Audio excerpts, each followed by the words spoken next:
Секако за мене искрено кога слушнав дека се игра таму бев многу среќен, затоа што поминав многу 4 години во тој клуб и во тој град. Потоа за нас и за целата Македонија сите знаеме колку е важна оваа утакмица и верувам во нас и во нашите соиграчи дека ќе успееме да израдуваме Македонија и да го дадеме нашиот максимум и да успееме да дојдеме до добар резултат. Подобро, стално сега ми пишуваат моите пријатели кои се таму и ме чекаат да се вратам после толку време и се многу среќни што едноставно се погоди да се игра таа утакмица таму и искрено и јас сум среќен што ете ќе ми се укаже прилика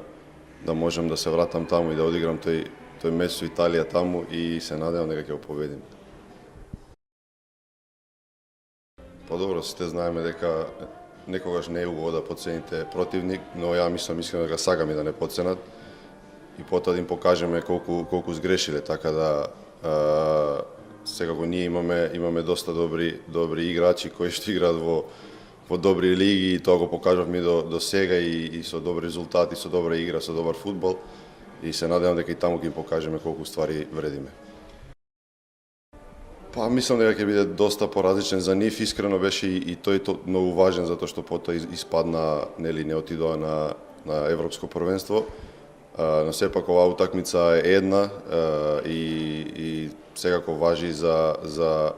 една од поважните утакмици и за нив и за нас, затоа што ние до сега не сме имале ваква шанса да идеме да кажам дека сме во две утакмици до едно светско првенство и мислам дека и они имаат голем притисок, но искрено ние немаме што да изгубиме, едноставно треба само да го дадеме нашиот максимум без храбро, без страв и да покажеме дека можеме да одиме понатака.